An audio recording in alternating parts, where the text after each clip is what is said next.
اللہم صلی علی محمد وعلی آل محمد۔ کیا آپ صلی اللہ علیہ وآلہ وسلم نے کسی موقع پر کہا کہ انگوٹھی شہادت اور انگوٹھے پر نہیں ڈال سکتے؟ یعنی شہادت اس کی انگلی پہ نہیں، اس طرح کی ممانعت نہیں، جس پہ مرضی آپ ڈالیں۔ نبی علیہ السلام سے دائیں ہاتھ پہ بھی انگوٹھی پہننا ثابت ہے، یہ چنگلیہ کی ساتھ والی انگلی کے اوپر، اور بائیں ہاتھ پہ بھی ثابت ہے۔ دونوں طرح کی احادیث موجود ہیں۔ اسی کی بنیاد پہ میں نے کہا تھا کہ اگر کوئی گھڑی دائیں ہاتھ پہ باندھتا ہے تب بھی درست ہے، بائیں ہاتھ پہ باندھنا چاہتا ہے تب بھی درست ہے، اس میں کوئی ایشو نہیں ہے، کوئی جھگڑا کرنے والی بات نہیں ہے۔ میرے ایک دوست کا کہنا ہے کہ دالیں نہیں کھانی چاہیے کیونکہ یہ یہودیوں کی خوراک ہے، کیونکہ من و سلوہ میں گوشت آتا ہے۔ نہیں، یہودیوں کی اگر خوراک ہے تو جن یہودیوں کو اللہ نے قرآن میں ایڈریس کیا ہے بھائی وہ تو مسلمان تھے، انہیں وقت کے پیغمبر کے ساتھ مل کر قتال کرنے کا کہا گیا تو مسلمان تھے۔ ان کے جو لیڈر تھے جوشوا نبی تھے، حضرت موسیٰ علیہ السلام کے صحابی تھے، بعد میں نبی بنے۔ تو یہودیوں سے ہمیں چڑ اس وقت ہوئی ہے جب انہوں نے عیسیٰ ابن مریم کا انکار کیا اور بعد میں رسول اللہ کا انکار کیا صلی اللہ علیہ وآلہ وسلم۔ کرسچن سے ہمارا اختلاف یہ ہے کہ انہوں نے نبی علیہ السلام کا انکار کیا، ورنہ عیسیٰ ابن مریم کے زمانے میں جو ان پر ایمان لے کر آئے وہ ہمارے سروں کا تاج ہے۔ اصل چیز جو ہے وہ عقائد کا اختلاف ہے، تو یہ ہمیں کوئی جذباتی بات اس نے کر دی ہے۔ کنڈے کا کھانا جائز ہے کہ نہیں؟ ہر وہ کھانا جو اللہ کے نام کا ہے وہ جائز ہے، اور اللہ کے سوا کسی اور ہستی کا نام لیا گیا یا اس کی خوشنودی حاصل کرنے کی کوشش کی اس اعتبار سے کہ وہ میری مدد کرے گا، پھر کھانا تو مر گیا، سیدھی سی بات ہے۔ تو یہ جو دیر ہے اس سے پوچھے، باقی یہ ایکٹیویٹی جو ہے نا کنڈوں کے نیاز کی ہو یا 10 محرم کے موقع پر یا 12 ربیع الاول کے موقع پر، یہ قرآن و سنت سے کوئی ثابت نہیں ہے۔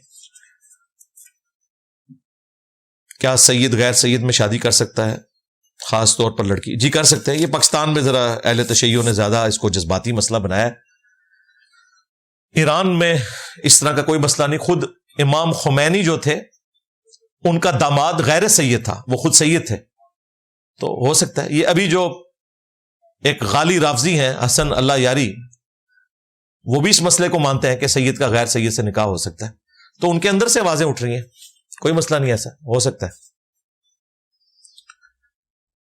میری بیٹی کا نام لائبہ ہے، سننے میں آیا کہ نبی علیہ السلام نے اس نام کو ناپسند فرمایا ہے، واللہ عالم، میرے علم میں نہیں ہے، آپ دیکھ لیجئے گا، میرے علم میں کوئی ایسی بات نہیں ہے۔ اگر اس کا معنی درست ہے تو پھر کوئی ممانعت نہیں ہے، اس کا معنی لکھ دیتے تو میں، یہ جس کا ہے سوال وہ بتا دے اس کا ترجمہ معنی کیا جی؟ معنی پیاسی لڑکی تو نہ رکھے نا اس طرح کا نام، پھر پیاسی تو نہ رہنے دیں، آپ اہل البیت کے ناموں پہ رکھیں۔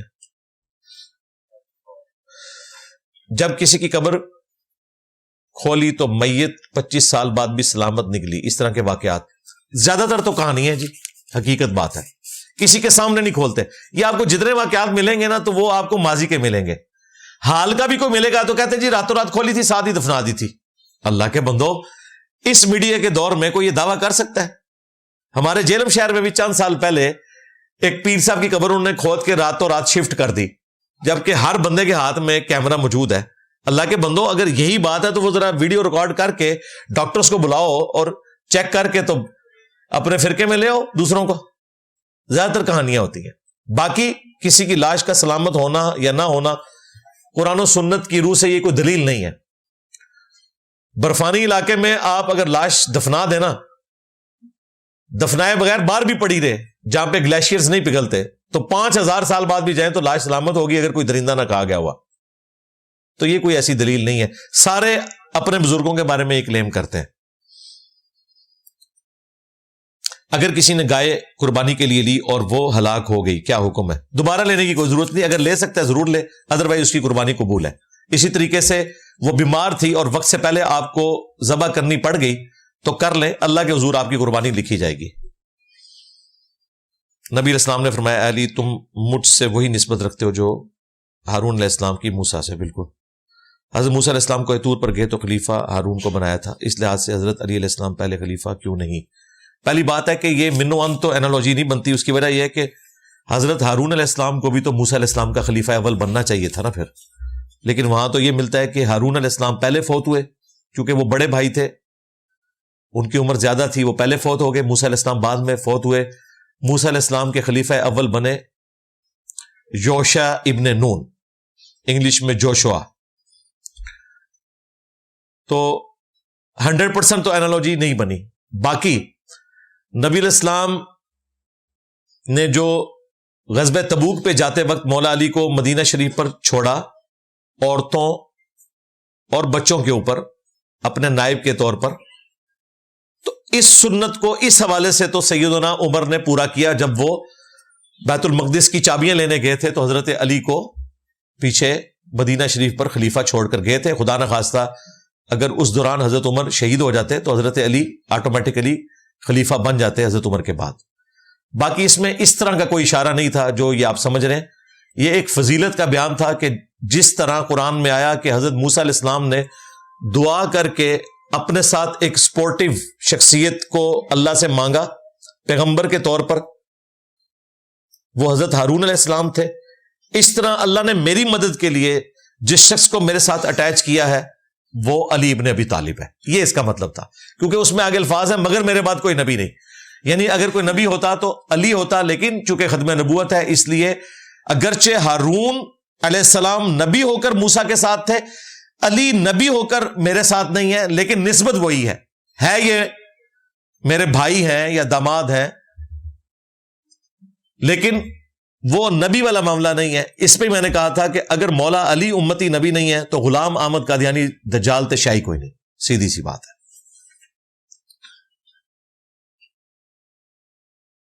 کیا پانی کو ری پروسیس پلانٹ سے گزار کر وضو غسل کیا جا سکتا ہے؟ ہاں، اگر اس کی نجاست دور ہو جائے تو کیا جا سکتا ہے، کوئی مسئلہ نہیں۔ باہر کے ملکوں میں ایسے ہی ہو رہا ہے، اور نیچرل بھی تو یہی ہوتا ہے بھائی۔ یہ جو نالیوں کا پانی ہے یہ آپ دیکھتے ہیں کہ پوری جب بارشوں سے ندیاں بھر جاتی ہیں، گلیاں بھر جاتی ہیں، پھر یہ زمین میں جذب ہوتا ہے اور آپ موٹر چلا کے زمین سے وہی پانی نکال رہے ہوتے ہیں، تو وہ ری پروسیس ہی ہو رہا ہوتا ہے نیچرل طریقے سے۔ تو اس طرح اگر کوئی مشین کے ذریعے کرے تب بھی وہ پاک ہو جائے گا۔ اگر بچہ بالغ ہو، جو گناہ وہ کریں اس کا وبال اس کے ماں باپ پر ہوگا۔ ماں باپ پر تب ہوگا جب ماں باپ اسے اس معاملے میں سپورٹ کریں، ہلہ شیری دیں یا ایسا کام کرنے کا حکم دیں۔ اگر وہ اپنی مرضی سے کر رہا ہے تو خود وبال بھگتے گا، لیکن جب ماں باپ کا زور ہے تو ان کا کام ہے کہ اسے روکیں۔ یعنی ماں باپ کا یہ کام نہیں ہے کہ اپنے بچوں کو یاشی کرنے کے لیے اتنی رقم دیں کہ وہ موٹر بائک لے کے تو ون ویلنگ کرتے ہوئے لوگوں کی لائف جو ہے وہ ورنیبل کرتے ہیں۔ یہ ماں باپ سے اس حوالے سے تو پوچھا جائے گا، خرچہ پانی بند کریں۔ اور باقی اگر وہ شادی شدہ ہے اور اپنے گھر میں چلا گیا لادہ اپنی بیوی کو لے کے، تو جائے جہنم میں، آپ کا کوئی لینا دینا نہیں ہے، آپ صرف اسے سمجھا سکتے ہیں، باقی وہ اپنے اعمال کا بوجھ خود اٹھائے گا۔ لا تزر وازرۃ وزر اخری، کوئی بوجھ اٹھانے والی جان کسی دوسرے کا بوجھ نہیں اٹھائے گی۔ آپ نے کہا کہ رکوع میں ملنے سے رکعت ہو جاتی ہے، لیکن جز القراء میں حضرت ابو ہریرہ فرماتے ہیں کہ رکوع میں ملنے سے رکعت نہیں ہوتی۔ یہ تفرد ہے نا، میں نے آپ کو بتایا تھا، امت پوری کی پوری دوسری طرف کھڑی ہے، صحابہ کرام کہ رکوع میں رکعت مل جاتی ہے۔ امام بخاری اسی تفرد کی طرف گئے۔ اس طرح تفرد اگر ایک صحابی کا آپ نکالیں تو عبداللہ ابن عمر کا تفرد بخاری میں نقل ہوا ہے، وہ کہتے ہیں کرسچن لڑکی کے ساتھ شادی نہیں ہو سکتی، اور قرآن سے وہ اخذ کرتے ہیں کہ قرآن میں ہے کہ مشرک عورت کے ساتھ مومن مرد شادی نہیں کر سکتا، سورۃ البقرہ۔ ہم اس کا جواب دیتے ہیں کہ سورۃ البقرہ میں جس مشرک کا ذکر ہے اس سے مراد بت پرست ہے، اس سے مراد اہل کتاب نہیں ہے۔ اس کا ثبوت یہ ہے کہ سورۃ البقرہ کے بعد نازل ہوئی ہے سورۃ المائدہ، جو شریعت محمدیہ کے اعتبار سے آخری سورت ہے، احکام و مسائل کے اعتبار سے۔ اس کے سٹارٹ میں لکھا ہے کہ تمہارے لیے اہل کتاب کی عورتیں حلال کر دی گئی ہیں، لیکن عبداللہ ابن عمر پوری زندگی اس چیز کے قائل رہے کہ کرسچن لڑکی سے شادی اس لیے نہیں ہو سکتی کہ وہ مشرک بھی ہے، تو ان کا فتویٰ امت نے قبول نہیں کیا۔ حافظ ابن کثیر نے بھی نقل کیا کہ ان کا فتویٰ اجماع امت کے خلاف ہے۔ عبداللہ ابن عمر فقیہ صحابی تھے، ان کا فتویٰ اگر اجماع امت کے خلاف ہو تو باقی لوگوں کو تو آپ چھوڑ دیں. ان سے بھی بڑھ کر سیدہ عائشہ، وہ اپنی وفات تک اس بات پہ قائم تھیں کہ بڑی عمر کی رضاعت ہو سکتی ہے. یعنی اگر بڑی عمر میں بھی کوئی مرد کسی عورت کا دودھ پی لے، وہ برتن میں نکال کے اس کو دے، تو اس کے ساتھ رضاعت کا رشتہ اسٹیبلش ہو جائے گا. حالانکہ اما عائشہ خود اس حدیث کی راویہ بھی ہیں بخاری مسلم میں کہ رضاعت بھوک کی عمر تک ہے، اور وہ 2 سال ہے جو قرآن میں آئی سورہ لقمان میں، سورۃ البقرہ میں. باقی نبی علیہ السلام کی بیویاں حضرت عائشہ سے اختلاف کرتی تھی، اور وہ کہتی تھی کہ جو یہ سالم والے واقعے سے پلی لی ہے اما عائشہ نے، وہ نبی علیہ السلام نے صرف سالم کے لیے رخصت دی تھی، کیونکہ ابو حذیفہ نے انہیں منہ بولا بیٹا بنایا ہوا تھا. تو پھر نبی علیہ السلام نے ان کی بیوی کو کہا تھا کہ چلو ٹھیک ہے، تم اس کو الگ سے دودھ پلا دو. اس وقت نیا نیا یہ حکم آیا تھا، تو ان کے لیے ایکسیپشن تھی، یہ ایکسٹراپولیٹ نہیں ہو سکتی. تو اس طرح ہو سکتا ہے کسی کو غلطی لگ سکتی ہے. غزوہ احد میں کون سے 12 صحابہ نبی علیہ السلام کے ساتھ رہ گئے تھے؟ دیکھیں، جن کے بارے میں ان کی ریزرویشن ہے نا، وہ تو ساتھ ہی تھے، سیدنا ابو بکر اور عمر. ہاں، حضرت عثمان کے بارے میں آیا بخاری میں کہ وہ بشری تقاضے کی وجہ سے غزوہ احد میں رخصت ہو گئے تھے. اللہ نے بعد میں ان کی غلطی معاف کر دی. آج کی ڈیٹ میں اس حوالے سے کوئی زبان درازی نہیں ہو سکتی. وہ واقعہ بیان ہو سکتا ہے، زبان درازی نہیں ہو سکتی. حضرت ابو بکر عمر کا تو بخاری میں موجود ہے کہ ابو سفیان نے ندا لگائی تھی، کیا تم میں ابو بکر موجود ہے، عمر موجود ہے؟ نبی علیہ السلام نے کہا کہ اے ابو بکر عمر، تم نے جواب نہیں دینا. جب انہوں نے توحید کے اوپر حملہ کیا کہ آج حبل جیت گیا، اس پہ حضرت عمر سے رہا نہیں گیا، تو انہوں نے پھر اللہ اعلیٰ کا نعرہ لگایا. ٹھیک ہے، اور وہ بھی نبی علیہ السلام نے حالانکہ روکا ہوا تھا، لیکن وہاں ان سے وہ برداشت نہیں ہوا. تو یہ حدیث اس بات کا ثبوت ہے کہ حضرت ابو بکر عمر ساتھ ہی تھے. کیا صحیفہ سجادیہ امام زین العابدین کی کتاب ہے؟ جی، دعویٰ تو یہی ہے. باقی وثوق کے ساتھ تو اللہ کی کتاب ہے جس کے بارے میں کہا جا سکتا ہے. باقی چیزیں تو ظاہر ہے اس میں دوسری کوئی رائے ہو سکتی. بہرحال اس میں تو کافی توحید کے اوپر مبنی دعائیں ہیں امام سجاد امام زین العابدین کی. آپ ابن مسعود کی روایت پر عبداللہ ابن مبارک اور امام داؤد کی جرح نقل کرتے ہیں، مگر وہ جرح مبہم ہے، مفسر نہیں ہے. برائے مہربانی مفسر جرح بیان کریں. بھائی ان کے قول موجود ہیں. اس کے بعد ہم نے اس میں ایک سکم بیان کیا جو کہ ایگریڈ اپان مسئلہ ہے صحیح مسلم کے مقدمے میں، کہ مدلس کی آن والی روایت سما کی تصریح کے بغیر ضعیف تصور کی جائے گی. سفیان ثوری مدلس ہیں، ان کی سما کی تصریح لیں. یعنی ہم بڑے اماموں کا قول اس لیے پیش کرتے ہیں کہ ہماری دلیل میں وزن ہو. ہم نے اس پہ جو اصولی اختلاف کیا ہے وہ یہ ہے کہ اس میں سفیان ثوری مدلس ہے اور وہ آن سے روایت کرتے ہیں، اور سفیان ثوری ایسا مدلس ہے جو ضعیف راویوں سے بھی تدلیس کرتا تھا. اس قسم کا جو مدلس ہوتا ہے اس کی تدریس والی روایتیں کمزور ہوتی ہیں. 70B مسئلہ میرا دیکھ لیں. باقی اس کے اوپر تفصیلاً ہمارے جو استاد تھے شیخ زبیر لیزئی رحمہ اللہ، انہوں نے نور العینین کتاب لکھی ہے، آلموسٹ کوئی 400-500 صفحوں کی. اس کا PDF ہماری ویب سائٹ پہ رکھا ہے. ہارڈ کاپی تو اب نہیں ملتی کیونکہ یہ کتابیں اس طرح لوگ خریدتے نہیں ہیں، تو وہ پرنٹ ہونا ہی بند ہو گئی ہیں. تو آپ پڑھ لیں، اس میں تفصیلاً اس پہ ڈسکشن ہوئی ہوئی ہے. کیا رسول اللہ کی بیویاں صدقہ لیا کرتی تھیں؟ نہیں، میرے علم میں تو نہیں ہے. ان کو تو صدقہ لینے کی ضرورت ہی نہیں تھی. اس کی وجہ یہ ہے کہ ان کے لیے بیت المال میں حصہ مقرر تھا. صحیح مسلم میں لکھا ہے کہ قیامت کے نزدیک اللہ تعالیٰ حضرت عیسیٰ پر وہی فرمائے گا، لیکن آپ علیہ السلام کی وفات کے بعد آسمان اور زمین کا رابطہ ختم ہو چکا ہے. جی بالکل، اسی مسلم شریف میں لکھا ہے کہ عیسیٰ ابن مریم تمہیں اللہ کی کتاب اور تمہارے نبی کی سنت کے مطابق چلائیں گے. اب عیسیٰ ابن مریم پہ جو وحی آنی ہے وہ اس دین سے متعلق نہیں ہے. تمہارے بابوں کے اوپر جو کشف الہام ہوتا ہے وہ سارا دین کے متعلق ہوتا ہے. وہ پولیٹیکل ڈیسیژن سے متعلق ان پہ وحی نازل ہوگی، اور وہ اس لیے ہوگی کہ عیسیٰ ابن مریم نبی امتی ہے، امتی نبی نہیں ہے. جس طرح قادیانیوں نے یہ دجل مشہور کیا، اور وہ کہتے ہیں کہ عیسیٰ بھی تو امتی نبی ہے. اگر غلام احمد قادیانی امتی نبی ہے تو اس سے کیا فرق پڑتا ہے؟ تم نے بنو اسرائیل سے ادھارا نبی لیا ہوا ہے، تو یہاں پہ ہمارا اپنا موجود ہے. ہم کہتے ہیں وہ امتی نبی نہیں ہے، وہ نبی امتی ہے، کیونکہ عیسیٰ ابن مریم پہلے سے ہی نبی ہیں. اس امت میں امتی بن کر آئیں گے، لیکن نبوت چھنتی نہیں ہے. اس امت میں وہ نبی کی حیثیت سے نہیں آئیں گے، امتی کی حیثیت سے. نبی وہ پہلے سے ہی ہیں، لہٰذا وہ وہی والا جو معاملہ ہے وہ پولیٹیکل ڈیسیژن کے لیے ہے، وہ مسلم شریف میں ہے. انہیں بتایا جائے گا کہ اب آپ نے مسلمانوں کو کہاں لے کر جانا ہے. یہ نہیں بتایا جائے گا کہ جی اب آپ نے مسلمانوں کو یہ بتانا ہے کہ نماز کا طریقہ یہ ہے رفع الیدین کے ساتھ. وہ پہلے ہی بخاری مسلم میں رفع الیدین والا لکھا ہوا ہے. حضرت عیسیٰ ابن مریم نے بھی بخاری مسلم کے ذریعے ہی آ کے یہ سارے معاملات دیکھنے ہیں. آپ بے فکر رہیں. ابھی تو ہمارے ڈاکٹر طاہر القادری صاحب نے بھی کہہ دیا نا کہ قیامت تک بخاری مسلم رہیں گے. اس کا مطلب یہ الحمدللہ ہمارے اسٹوڈنٹس بھی اب قیامت تک ہوں گے. ہاں تسی فکر کرو کشن مجہوب چھپنی ہے دوبارہ کہ نہیں. کشف وحی کی قسم ہے. مولانا غوث ہزاروی کو قبر کا عذاب دکھایا جاتا تھا، کیا یہ سچ ہے؟ اور کہانی ہے یار، قبر کا عذاب تو بڑی مشکل چیز ہے. میں یہ غوث ہزاروی ہو یا کوئی اور ہزاروی آپ کا، اس کو میں صرف میکینیکل انجینئرنگ کا کوئی فارمولا لکھ کے دوں نا، وہ اسے پڑھ نہیں سکتا. سمجھانا تو بڑی دور کی بات. آئنسٹائن کی تھیوری آف ریلیٹیوٹی میں اس نے اینڈ پہ جا کے جو ایکویشن ڈرائیو کی ہے نا، چھوٹی سی ہے. میں صرف کہوں یہ جو لکھا ہوا ہے نا، یہ بتا دو کیا لکھا ہوا ہے. یہ بھی نہیں پوچھتا کہ اس کے اندر جو یہ کانسٹنٹ آئے ہیں یہ کیا ہے، یہ بتاؤ لکھا کیا ہے، ویسے ریسائٹ کر دو. جیسے ایک وہ بندہ جو عربی نہیں جانتا قرآن کی تلاوت تو کر لیتا ہے نا، اس طرح یہ تلاوت کر دے. یہ بھی نہیں کر سکتے. کہانیاں بنی ہوئی ہیں، جھوٹ بولتے ہیں. بخاری مسلم میں نبی الاسلام 2 قبروں کے پاس کھڑے ہو گئے. صحابہ نے پوچھا کیا ہوا؟ آپ نے فرمایا ان کو عذاب ہو رہا ہے. حضرت ابوبکر عمر عثمان و علی کو تو نہیں نظر آیا. لو سامو.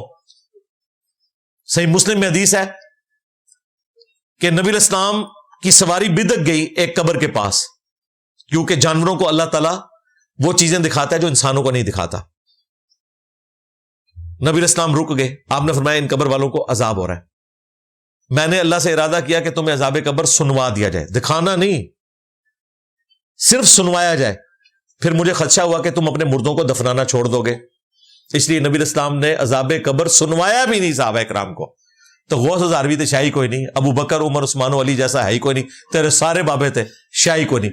قرآن و حدیث کا خلاصہ اگر ایک جملے میں ہے تو یہ ہے کہ نبی کے جیسا ہے ہی کوئی نہیں، بابے تھے شاہی کوئی نہیں. اور اس کا اگلا ورژن میں نبی سا ہے ہی کوئی نہیں، تیرے بابے تھے شاہی کوئی نہیں.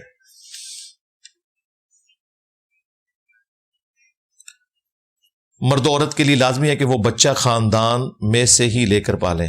نہیں، کوئی لازمی نہیں ہے، لیکن وہ اس لیے میں پریفر کرتا ہوں، ایک تو اس کے اوریجنل ماں باپ دیکھ بھال کے لیے ہوں گے کہ یہ ہماری اولاد کے ساتھ کیا کرتا ہے. دوسرا جو حرمت والا رشتہ ہے اس کو اسٹیبلش کیا جا سکتا ہے. یعنی مرد اگر اپنی بھانجی یا بھتیجی لے لے تو وہ اس کی محرم ہی رہے گی، اگرچہ وہ اس کی وائف کا دودھ نہ بھی پیے. اسی طریقے سے اگر وہ لے لیتی ہے بھانجا یا بھتیجا تو وہ اس کے لیے محرم ہی ہوگا، اس کی وائف کے لیے. اور اگر بھانجی یا بھتیجی ہے تو وہ مرد کی لی جائے تاکہ اس کے لیے وہ محرم ہو، اور بیوی کے ساتھ ظاہر ہے وہ لڑکی کا تو پردہ نہیں ہوگا. لیکن اگر آپ یتیم لے کر یا کوئی اور لے کر پالنا چاہتے ہیں تو کوشش کریں کہ بھوک کی عمر کے اندر، جو قرآن میں آیا 2 سال رضاعت کی عمر اسٹیبلش کرنے کے لیے، 2 سال کی عمر کے اندر نہ لیں. اور وائف کو آپ وہ ٹیکا لگوائیں جس کی وجہ سے وقتی طور پر دودھ اتر آتا ہے. اور مسلم شریف میں آیا کہ 5 دفعہ اگر کوئی دودھ پی لے تو رضاعت اسٹیبلش ہو جائے گی مختلف اوقات میں. تو اس طرح کر لیں. اور اگر 2 سال کے بعد لیا ہے تو پھر ظاہر آپ کے لیے پرابلم ہو جائے گی.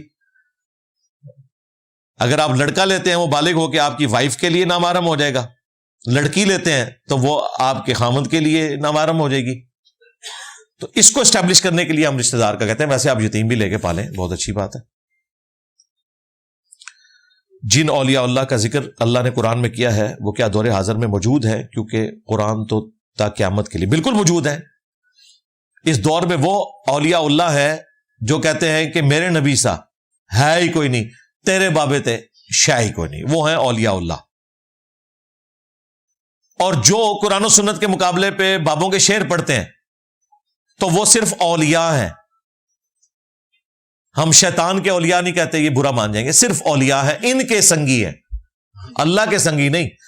اللہ کا سنگی وہ ہوگا جو کہے گا قرآن و سنت کو فالو کرو، اللہ کی عبادت کرو، نبی الاسلام کو اپنا آئیڈیل مانو. پریکٹیکلی بھی، صرف زبانی کلامی نہیں کہ جی بخاری مسلم. وہ تو باپا جانی بھی کہتا ہے جی قرآن کے بعد سب سے افضل کتاب بخاری ہے. نماز وہ بغیر رفع الیدین کے پڑھ رہے ہیں. اس طرح تو نہیں ہوگا جی، قیامت تک رہیں گے. بالکل ہمارا اس رضان ہے کہ امام بخاری امام مسلم اللہ کے اولیاء میں سے ہیں. جی اس دور میں ہمارا حسن ظن ہے کہ ڈاکٹر اسرار صاحب، مولانا اسحاق صاحب، مولانا مودودی رحمہم اللہ اجمعین اولیاء اللہ میں سے تھے. تو اڈے بابے کا نام ہے پھر بھی نہیں لینا.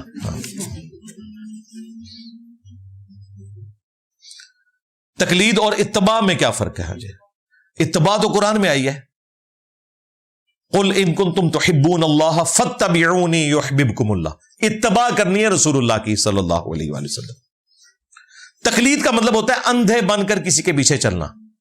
تقلید کا ورڈ ہم رسول اللہ کے لیے بھی استعمال نہیں کرتے، حالانکہ وہ حقدار ہیں کہ ان کے پیچھے ہم آنکھیں بند کر کے بھی چلیں، لیکن یہ چیز اللہ تعالیٰ کو ناپسند ہے. سورۃ الفرقان میں آیا کہ ہمارے بندے وہ ہیں جو اندھے اور بہرے ہو کر آیات پر نہیں گرتے بلکہ غور و تفکر کرتے ہیں. اللہ تعالیٰ کو نفرت ہے اس بات سے کہ کوئی کہے کہ میں اندھا بن کے قرآن و سنت کے پیچھے چل رہا ہوں. اسی لیے سورہ یوسف میں آیا کہ اے نبی تم فرماؤ میں اور میرے اصحاب پوری بصیرت کے ساتھ اس دین کی پیروی کر رہے ہیں. تو تقلید کا ورڈ تو رسول اللہ کے لیے بولنا بھی گستاخی ہے. ہم ان کے متبع سنت ہیں، اتباع کرنے والے ہیں، اطاعت کرنے والے ہیں.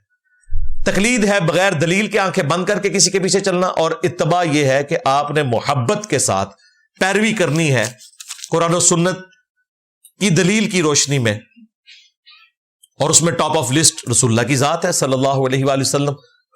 اس کے بعد اہل البیت ہے، صحابہ کرام ہیں. گھر میں علم لگانا اور کالا جھنڈا لگانا کیسا ہے؟ یہ بدعت ہیں جی، کوئی ثابت نہیں ہے جی. یہ پنجہ اگر لگانا ہوتا تو نبی اسلام کا پنجہ سٹیل کا بنوا کے یا اس زمانے میں لوہے کا بنوا کے مولا علی اپنے گھر کی چھت پہ لگا لیتے. اگر کوئی ایسے سرکاری محکمے میں نوکری کرتا ہے جہاں سے اوپر والی مینجمنٹ کو پیسے دینے پڑتے ہیں جس کی وجہ سے مجبوراً رشوت دینی پڑتی ہے، اس کے بارے میں رہنمائی کیا رہنمائی کریں؟ چھوڑ دیں بھائی. ہاں جب تک کوئی اور نوکری نہیں ملتی انڈر پروٹیسٹ کریں اور اپنی جاب کو چینج کریں یا اپنی ٹرانسفر کروا لیں. ایسی جگہ بھی ہے جہاں آپ کو یہ کچھ نہیں کرنا پڑے گا، ٹرانسفر کروا لینا. اب یہ تو نہیں ہو سکتا کہ آپ کہیں جی میں نے سٹی میں رہنا ہے، اگر میں رشوت سے بچتا ہوں تو میری گاؤں میں ٹرانسفر کر دیں گے. تو بھئی آخرت بچا لینا، پھر چوپڑیاں نالے دو تے نہیں نا. دنیا میں تو آپ نے مشقت کے ساتھ زندگی گزارنی ہے نا. صحیح مسلم میں حدیث ہے کہ دنیا مؤمن کے لیے قید خانہ ہے اور کافر کے لیے جنت ہے. قیامت میں ہر انسان کو اپنے حساب و کتاب پر یقین کیسے ہوگا؟ فلم چلا دی جائے گی جی، یقین آ جائے گا. یقین کی کیا ضرورت ہے؟ جو کم پائے نے تو انہوں پتا ہے گا کہ کیا کیتے ہیں. ہاں یہ جنہوں نے چشتی رسول اللہ کے اوپر سبحان اللہ پڑھی ہوئی ہے، ان کو اب یقین دلایا جائے گا کہ تم نے پڑھی تھی کہ نہیں پڑھی تھی. یہ منکر بھی ہو جائیں، ان کی فلم ان کو چلا دی جائے گی، کوئی نہیں بھاگ سکتا. تو یقین آ جائے گا، بے فکر رہیں. کیا چھوٹے درجے والے جنتی بڑے درجے والے جنتیوں کے پاس جا سکیں گے؟ مثلا نبی کریم صلی اللہ علیہ وسلم اور صحابہ کرام. جی بالکل جائیں گے، وقتی طور پہ جا سکتے ہیں، پکا ڈیرا نہیں لگا سکتے. ہاں یہ ضرور ہے، قرآن میں ہے کہ اگر کوئی شخص نیک ہے اور اس کے ماں باپ نچلے درجے کی جنت میں ہیں، اس کے بیوی بچے، تو اللہ تعالیٰ اس شخص کی عزت افزائی کرتے ہوئے اس کے ماں باپ اور بیوی بچوں کو بھی اس کے لیول پہ لے آئے گا. یہ نہیں کرے گا کہ اس کو نیچے لے آئے کہ ماں پیو ملے تھے تھلے آ جا. نہیں، اللہ تعالیٰ کہے گا اس کی نسبت کی وجہ سے میں ان کو بھی اوپر والے درجے میں لے جاتا ہوں. یہ اللہ کی رحمت ہے. ہم اللہ کے نیک بندوں کی شفاعت کے بھی قائل ہیں. بخاری مسلم میں حدیث ہے، میری تو اس کے اوپر کئی ویڈیوز ریکارڈ ہے، کہ جب ایک دفعہ رسول اللہ صلی اللہ علیہ وآلہ وسلم کے مبارک ہاتھوں پہ شفاعت کا دروازہ کھلے گا، پھر تمام انبیاء، فرشتے اور اللہ کے نیک بندے بھی شفاعت کریں گے. لیکن ظاہر ہے یہ وہی لوگ ہوں گے جنہوں نے دنیا میں بھی اللہ رسول کی بات کی ہوگی، اپنی عبادت نہیں کروائی ہوگی. جنہوں نے اپنے ناموں کے کلمے پڑھوائے ہوئے ہیں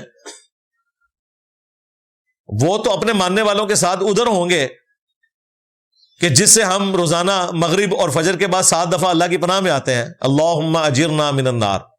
ہاں تو انہوں نے شفاعت کسی کی کیا کرنی ہے؟ کیا حدیث کی کتابوں میں بھی تبدیلیاں آئی ہیں؟ کیونکہ یہ بھی 1100 سال پرانی. نہیں، کوئی ایسی تبدیلی نہیں ہے. پرانے نسخے بھی موجود ہیں اور یہ ٹاپک تو ہے ہی نہیں کہیں پہ. دنیا میں کبھی یہ نہیں کہا جاتا کہ بخاری مسلم بدل گئی ہیں. جس طرح قرآن 2 گتوں کے درمیان ویسا ہی ہے جیسا کہ نازل ہوا، بخاری مسلم بھی ویسی ہی ہے جس طرح کہ امام بخاری امام مسلم نے لکھی. ہاں یہ ہو سکتا ہے کہ اس میں چند اقوال ایسے ہیں جو بغیر سند کے لکھے جو ثابت نہ ہو، لیکن امام بخاری امام مسلم جو لکھ کر دے کے گئے تھے وہ اسی طرح موجود ہے. کلمی نسخے بھی اس کے رکھے ہوئے ہیں بیروت میں. ویسے تو اب پوری دنیا میں سافٹ ویئرز بن چکے ہیں, کوئی اس طریقے سے ہیرا پھیری کر ہی نہیں سکتا. آپ بریلوی, دیوبندی, اہل حدیث تینوں کی بخاری اٹھائے, آپ کو ایک لفظ کا فرق بھی نظر نہیں آئے گا. تو ایسی کوئی بات نہیں ہے, جھگڑا ختم ہو چکا ہے, کبھی ہے ہی نہیں تھا. کیا ہم رمضان عیدین سعودیہ کے ساتھ کر سکتے ہیں؟ یار رمضان اور عیدین تو چھوٹی چیز ہے, نماز بھی سعودیہ کے ساتھ پڑھے. ہاں, ادھر عصر کی نماز ہو رہی ہوگی, وہاں زور کی ہو رہی ہوگی, اس طرح ہو سکتا ہے. آپ نے وقت مقررہ کو فالو کرنا ہے اپنے علاقے کا. سعودیہ کے لیے دین نہیں آیا. اور دوسرا, سعودیہ کے لیے تو آپ اس لیے بھی بات کر رہے ہیں کہ آج میڈیا کی وجہ سے آپ کو پتا ہے کہ سعودیہ میں اس وقت کیا ٹائم ہوا ہے. آج سے 100 سال پہلے تو آپ کو پتہ ہی نہیں تھا کہ سعودیہ میں اس وقت کون سا دن ہے, ٹائم کون سا ہے, پتہ ہی نہیں ہوتا تھا. لو سامو, موجودہ ملکی حالات کے پیش نظر ہمیں کیا کرنا چاہیے؟ موجودہ نظام کو دیکھتے ہوئے ہم پر بغاوت فرض ہے؟ نہیں, کوئی بغاوت فرض نہیں ہے. ود ان سسٹم نے, میرا خیال ہے غامدی صاحب نے جو پچھلے دنوں بڑی اچھی ویڈیو ریکارڈ کروائی ہے اس میں انہوں نے ایک اچھی چیز ہائی لائٹ کی ہے, وہ تمام لوگوں کو دیکھنی چاہیے. ایک چیز ہے ریاست, ایک چیز ہے حکومت. حکومت بدلتی ہے, ریاست اپنی جگہ رہتی ہے. حکومت کبھی نون لیگ کی ہوگی, کبھی پیپلز پارٹی کی ہوگی, کبھی پی ٹی آئی کی ہوگی, اور اللہ نے کبھی چاہا تو شاید جماعت اسلامی کی بھی انشاءاللہ ہو جائے. لیکن ریاست اپنی جگہ موجود رہتی ہے. ریاست کے خلاف جو بغاوت کرتا ہے نا وہ خارجی ہوتا ہے. یہ آج کل جو آپ خارجی کی ٹرم سن رہے ہیں نا وہ بالکل جینون ہے, کیونکہ ان لوگوں کی بغاوت حکومت پاکستان کے خلاف نہیں ہے, ریاست پاکستان کے خلاف ہے. کیا پیپلز پارٹی کی گورنمنٹ میں یہ لوگ حکومت کے خلاف بغاوت نہیں کر رہے ہوتے تھے؟ وہ ریاست کے خلاف بغاوت ہوتی تھی. پی ٹی آئی کے دور میں بھی یہی کچھ ہوتا رہا, ٹی ٹی پی کی طرف سے, آج بھی یہی کچھ ہو رہا ہے. تو یہ ریاست کے خلاف بغاوت ہے. اس طرح کا آرمڈ کنفلکٹ کرنے کی اجازت نہیں ہے. باقی پولیٹیکل سٹرگل وہ آپ کو ضرور کرنی چاہیے, وہ آپ کا رائٹ ہے. لیکن جب آپ اس طرح آرمڈ کنفلکٹ کرتے ہیں تو پھر ریاست اپنا راستہ لیتی ہے, اور پھر وہ کچھ ہوتا ہے جو کچھ آپ کو ہوتا ہوا نظر آ رہا ہے. رہا ناانصافیوں کا, تو بھائی ناانصافیوں پہ اگر بات کریں گے پھر بات بڑی دور تک جا کے نکلے گی. ہاں, پھر یہاں بات نہیں رکے گی. پھر پاکستان بنتے ہی ہمارے ساتھ بہت بڑی ناانصافی ہو گئی تھی. ٹھیک ہے, پہلا جو ماشاء اللہ ہے میں سمجھتا ہوں وہ ملک کا قبلہ بدل گیا تھا. آج اسی کا پڑ پوتا بیٹھ کے تو ہمیں ڈیموکریسی سکھا رہے ہیں نا. یہ سارا کام ہی اس کے پردادے کا ڈالا ہوا ہے. ٹھیک ہے, جس کا نام لکھنے کی اس جماعت کو بھی توفیق نہیں ہو رہی ہے جو آج ڈیموکریسی کی بات کر رہی ہے. وہ یحییٰ خان کی بات کریں گے, ضیاء الحق کی بات کریں گے, اس کا نام نہیں لیں گے. ٹھیک ہے, تو بات یہ ہے کہ یہ معاملہ پیچھے سے خراب ہوا ہے. تو جتنے لوگ ہیں اس معاملے میں مجرم, وہ سارے کے سارے اللہ کے حضور جواب دہ ہوں گے. باقی اسی سسٹم میں رہنا ہے, سٹرگل کرنی ہے, انشاءاللہ تعالی بہتری آئے گی. چلنے دیں. 2017 میں اگر اس طریقے سے گورنمنٹ نہ ہٹائی جاتی تو معاملات بہتر ہوتے. 2022 میں اس طریقے سے حکومت نہ ہٹائی جاتی تو معاملات بہتر ہوتے. کبھی 5 سال حکومت پوری نہیں کرتی, اس لیے آپ کو وہ سمراج نظر نہیں آتے, اور پھر یہ والے سارے آج کل جو کچھ معاملات چل رہے ہیں یہ شروع ہو جاتے ہیں. یہ پہلے بھی تھے. ہم تو کہتے ہیں ایکسٹرا جوڈیشل طریقے سے کوئی بھی کام نہیں ہونا چاہیے. پہلا عمرہ ادا کرنے کے بعد حلق کروایا, اگلے دن دوبارہ عمرہ کے لیے مسجد جانا نہیں, تو اگلے دن تو عمرہ ہو ہی نہیں سکتا. ایک ایڑا عمرہ جی, وہ جو مسجد عائشہ سے ہوتا ہے وہ تو بھائی بدعت ہے, ہو ہی نہیں سکتا. جدھر مرضی چلے جائیں ہو ہی نہیں سکتا نا. ایک سفر میں ایک ہی عمرہ کرنا ہے. پہلے تو یہ بھی اجازت نہیں تھی, نبی اسلام کی دعا سے اللہ نے اجازت دی کہ آپ ایک سفر میں حج اور عمرہ اکٹھا کر سکتے ہیں, حج تمتع. ایک سفر میں ایک ہی عمرہ کرنا ہے. دوبارہ اگر عمرہ ہے تو وہ یہ ہے کہ آپ مدینہ شریف گئے اور واپسی پہ آتے ہوئے آپ نے عمرہ کر لیا. باقی اسپیشل عمرے کے لیے میقات تک جانا اور دوبارہ آ کے پھر ٹینٹ کروانا, یہ کروانا, یہ کرنے کی ضرورت نہیں ہے. دوسری بات, اگر اس طرح کی کوئی آپ نے حرکت کرنی تھی تو آپ پہلی دفعہ قصر کروا لیتے, یعنی بال چھوٹے, وہ بھی سنت ہے, اور اگلی دفعہ حلق کروا لیتے. اور یہ بھی میں آپ کو صرف سولوشن کے طور پہ کہہ رہا ہوں, ورنہ ایک سفر میں ایک عمرہ کافی ہے.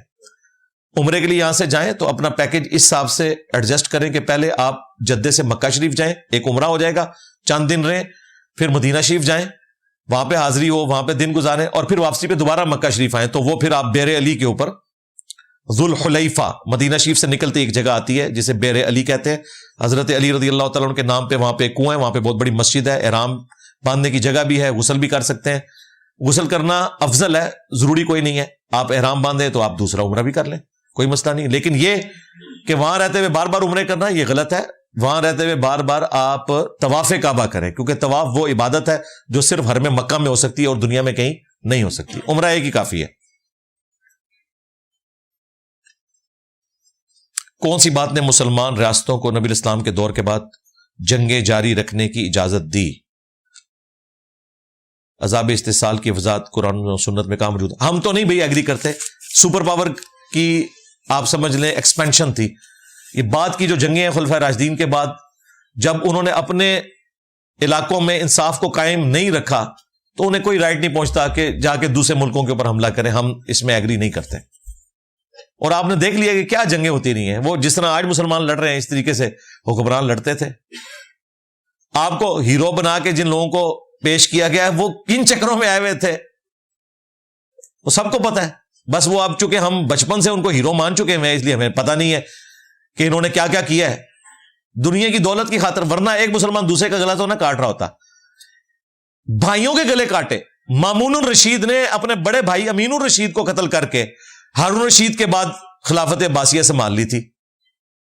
سگے بھائی کو قتل کیا تو چھوڑ دیں. جنت میں کیا ہم اللہ سے پرانے وقت کے بارے میں پوچھ سکتے ہیں؟ بالکل, ہر چیز پوچھ سکتے ہیں. آپ پرانی فلم دیکھنا چاہیں وہ بھی دیکھ سکتے ہیں. نبی الاسلام کی مبارک زندگی کی پوری بایوگرافی ویڈیو میں دیکھنا چاہیں وہ بھی دیکھ سکتے ہیں. قرآن میں لکھا ہے کہ ہر وہ چیز ہے جو تم چاہو گے. یہ تو بہت چھوٹی سی ڈیمانڈ آپ کر رہے ہیں. اللہ کی قدرت میں یہ بہت چھوٹی سی ڈیمانڈ ہے. جنت کی جو اصل نعمت ہے وہ اللہ کا دیدار ہے. اس کے بعد انسان کو کسی اور چیز کی ہوش ہی نہیں رہے گی. انسان کو بار بار یہی خواہش ہوگی کہ مجھے بار بار اپنے رب کا دیدار ہو. باقی یہ ساری چیزیں جو ہیں اگر آپ کرنا چاہیں تو ہر چیز آپ کے لیے انشاءاللہ وہاں پر موجود ہے. عمرہ کرنے کے بعد بال منڈوائے جاتے ہیں, اگر زلفیں ہوں تو پھر کیا کٹائی جائیں؟ آپ کی مرضی ہے. قرآن حکیم میں دونوں موجود ہے. سورہ فتح میں نبی الاسلام کو جو خواب دکھایا گیا وہی الہی تھا کہ آپ نے اپنے ساتھیوں کو دیکھا کچھ بال منڈوا رہے ہیں کچھ کٹوا رہے ہیں. کٹوانے ہیں تو پھر آپ نے برابر کٹوانے ہیں وہ, اور یہ نہیں ہو سکتا کہ آپ تھوڑے سے ایک حصے کے ریموو کر دیں. آپ موٹی مشین پھروا لیں یا لمبے بال ہیں تو ان کو تھوڑا چھوٹا کروا لیں, لیکن سارے سر کے بالوں کو برابر. اور اگر منڈوانا ہے تو آپ حلق کروائیں. حلق کرنا سنت ہے, وہ زیادہ افضل ہے. قصر بھی صحابہ کرام سے ثابت ہے. کسی جنگ میں صحابہ کا صحابہ کو قتل کرنا, اس میں گناہ کس کو ہوگا؟ جنگ کا معاملہ بالکل الگ ہے. نبی الاسلام نے جب ایک مسلمان کا دوسرے مسلمان پر تلوار اٹھانا حرام قرار دیا, جو بخاری مسلم میں حدیث ہے کہ دونوں جہنمی ہیں, وہ اس بنیاد پہ جب کوئی ذاتی جھگڑا کرے. اگر حکومت وقت میں بیٹھا ہوا کوئی صحابی اس زمانے میں کسی بغاوت کرنے والے صحابی کے خلاف تلوار اٹھائے تو ریٹ آف دی گورنمنٹ کو وہ اسٹیبلش کر رہا ہے. اس معاملے میں وہ معاملہ جو ہے وہ اللہ تعالیٰ کے حضور ڈفرنٹ انداز میں پیش ہوگا. اس پہ یہ حدیث فٹ نہیں ہوگی. اس حوالے سے ہمارا موقف جو ہے اہل سنت کی اکثریت کا وہ یہی ہے کہ جو حضرت علی کے مخالفین تھے ان کو غلطی لگ گئی اجتہادی طور پر. باقی انہیں اجر ملے یا نہ ملے, لیکن امید ہے کہ ان کی صحابیت کی وجہ سے اللہ تعالیٰ قیامت کے دن ان سے درگزر کا معاملہ فرمائے گا. ہاں انشاءاللہ تعالیٰ. کیا اولاد کے سال ثواب میں صرف بیٹی بیٹا شامل ہے یا پوتا پوتی بھی؟ سارے شامل ہیں, پوری نسل. ربنا هب لنا من ازواجنا وذرياتنا قرة اعین وجعلنا للمتقین اماما. ہماری آنے والی نسلیں بھی جو ہیں وہ متقی ہوں, ہم ان کے امام ٹھہریں. نسل در نسل وہ سارا معاملہ, دادی دادا, اسی طریقے سے اولاد میں پوتی پوتا, یہ سب کے سب وہ اسی صلب میں چل رہے ہوتے ہیں.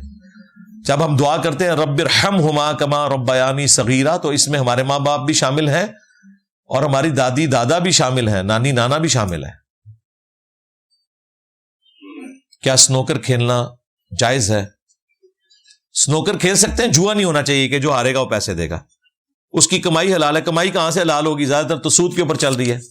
ہاں اگر اس طرح کی کوئی سنوکر کی گیم ہو کہ جس میں 2 بندے کھیلیں اور آدھے آدھے پیسے ڈالیں, چاہے کوئی جیتے یا ہارے، تو پھر وہ صورت درست ہو سکتی ہے. ہم اس کی ایک درست صورت بھی بتا رہے ہیں. یا آپ اپنے گھر میں سنوکر رکھی ہوئی جس طرح امیر لوگوں نے بغیر سود کے کھیل ہوتے ہیں وہ کھیلیں. گیم بری نہیں ہے. اب لوڈو ایک سستی ترین گھریلو انڈور گیم ہے، اس میں بھی جوا لگا ہوتا ہے. اگر آپ مجھ سے پوچھیں کہ جی لوڈو کھیلنا حلال ہے تو میں آپ کو کہوں گا حلال ہے اگر جوا نہ لگاؤ. یہاں ہمارے بوڑھے بوڑھے بیٹھ کے جو ہے وہ لوڈو کھیل رہے ہوتے ہیں. میں کچھ دن پہلے اپنی وائف کے ساتھ موٹر بائک پہ ایک گاؤں سے گزر رہا تھا، تو دوپہر میں کوئی 8-10 بابے بیٹھ کے نا جی وہ لوڈو کھیل رہے ہیں.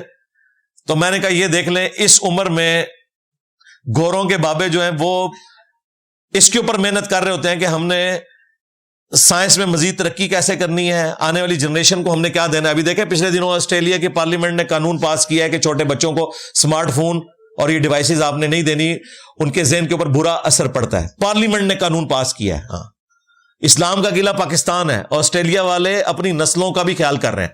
ہمارے بابے بیٹھ کے لوڈو کھیل رہے ہوتے ہیں. ہمارے بابے بیٹھ کے واٹس ایپ کے اوپر ایک دوسرے کے پولیٹیکل لیڈرز کی ننگی ویڈیوز اے آئی میں بنی ہوئی وہ شیئر کروا رہے ہوتے ہیں. لو سامو، کیا بچوں کو تعویذ پہنانا جائز ہے؟ اگر تو اس پہ کوئی قرآنی آیت لکھی ہوئی ہے تو اس طرح کا تعویذ تو جائز نہیں ہے، لیکن اسے ہم شرک نہیں کہتے. لیکن اگر اس پہ یا شیخ عبد القادر جیلانی المدد لکھا ہے تو وہ تو شرکیہ ہے. البتہ اگر کوئی اس اعتبار سے تختی لٹکا دے جو سنن نبی داؤد میں آتا ہے کہ عبداللہ بن عمر جو ہیں وہ بچوں کے گلے میں تختی لٹکا دیتے تھے اس پہ لکھ کے دعا، تو وہ اس لیے کہ وہ تختی کو دیکھ کر یاد کر لیں، جس طرح باپا جانی نے بھی لکھا ہے غیبت کے خلاف جنگ جاری رہے گی. تو اس طرح آپ اعوذ بکلمات اللہ التامات من شر ما خلق کی ایک بڑی سی تختی بنائیں، اس پہ لکھیں اور وہ بچے کے گلے میں لٹکا دیں، جس کو وہ پڑھ کے یاد کر سکے، یا کوئی کارڈ پہ دے دیں، وہ ایک الگ بات. باقی تعویذ بنانے کی اجازت نہیں ہے. ہاں دم کر سکتے ہیں آپ.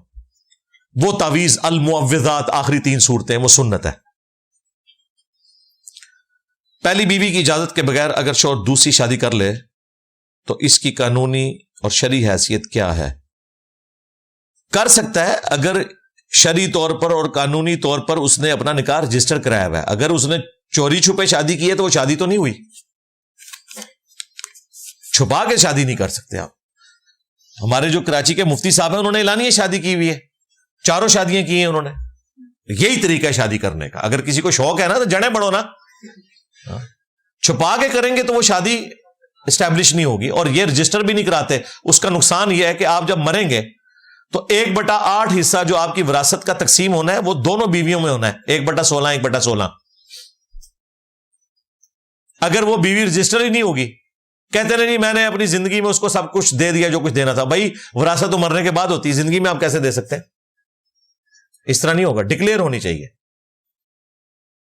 ہاں بیوی کی اجازت کی ضرورت نہیں ہے، صرف اسے بتا دے، باقی وہ جانے اور آپ کی آنے والی بیوی جانے. ہاں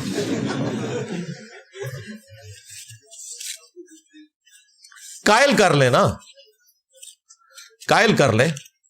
بسا کا جینون ریزن بھی ہوتی ہے، مثلا اولاد نہیں ہو رہی کسی کے یا کوئی اور ایشو ہے تو وہ قائل کریں اس پہ. نہیں قائل ہو رہی تو پھر ٹھیک ہے، پھر دوسری کریں، پہلی والی فارغ ہو جائے گی، نیٹ رزلٹ ایک ہی رہے گی آپ کے پاس. تو بہتر یہ کہ پہلی رکھیں.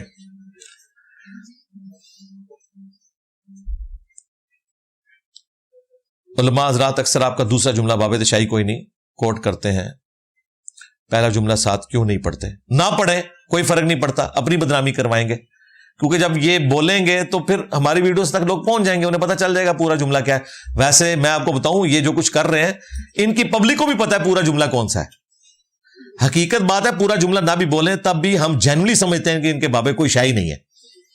ہاں ان کے ایمان بھی مشکوک ہے، سیدھی سی بات ہے. جنہوں نے اپنے ناموں کے کلمے پڑھائے ہوئے، اگر آپ کو یقین نہیں آتا تو بریلویوں سے پوچھ لیں. اشرف تھانوی جو ہے، جو بابا ہے اتنا بڑا،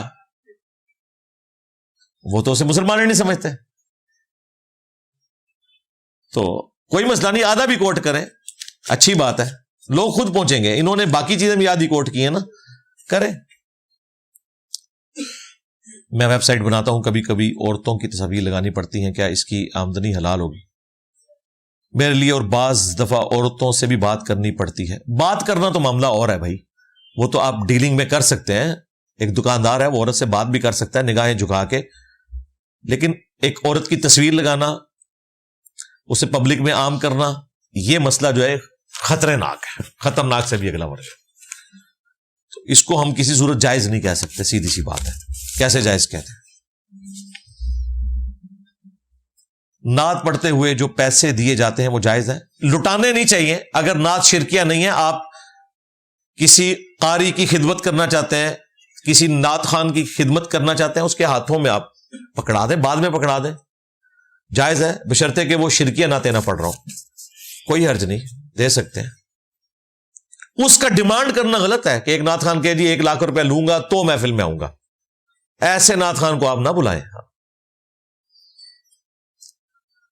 ہماری قریب والی مساجد میں زور اثر کی جماعت امام صاحب 4 منٹ میں ادا کرتے ہیں, ہماری سورہ فاتحہ بھی مکمل نہیں ہوتی, ہمارا دل بھی مطمئن نہیں ہوتا. بالکل ایسے ہی ہوتا ہے جی. اب تو اہل حدیث بھی اتنی تیز پڑھنا شروع ہو گئے, پتہ نہیں کیا ہو گیا ان کو, تو واقعی تکلیف ہوتی ہے.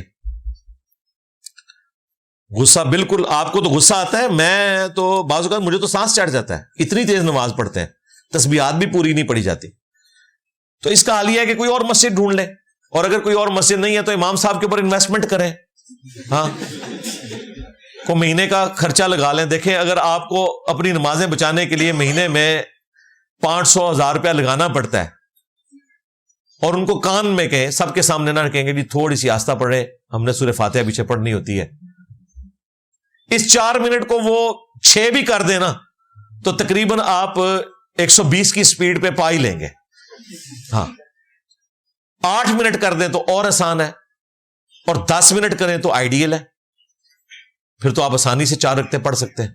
تھوڑی سی انویسٹمنٹ کریں, پیسے بڑی طاقت ہے اللہ کے بندے ہو. ہاں, کوئی شک نہیں ہے, پیسے میں اتنی طاقت ہے کہ کسی عہدے میں بھی اتنی طاقت نہیں ہے. یہ دیکھ لینا جو آج کل ایک پراپرٹی ڈیلر باہر بھاگا ہوا ہے, پیسے کی طاقت پہ اس نے آپ کے سب سے طاقتور ترین ادارے کے ریٹائرڈ لوگ اپنے ادارے میں بھرتی کیے ہوئے ہیں, اور کیا کچھ وہ کرتا رہا اس کے ذریعے. یہ تو ادارے کو اب ہوش آئی ہے نا کہ یہ کر گیا وہ کر گیا, ان کی ناک کے نیچے سب کچھ کرتا رہا. اس وقت تو یہ لوگ پلاٹ لیتے رہے ہیں, یہ کہیں گے نہیں ہمارے بڑے لیتے رہے, بھائی ایک ہی کچھ ہو نا, بڑوں نے لیا ہے تو ظاہر ہے تمہارے سسٹم کو تم نہیں آن کرنا ہے نا. اب ان کو خیال آیا کہ یہ فراڈ کر گیا وہ فراڈ کر گیا. تو پیسے کی طاقت میں آپ کو بتا رہا ہوں کہ عہدے کی طاقت بھی اتنی نہیں جتنی پیسے کی ہے. اس سے آپ عہدہ خرید لیتے ہیں. تو یہ تھوڑا سا پیسہ آپ مولویوں کے اوپر لگائیں, مولوی تو شاہی کوئی نہیں.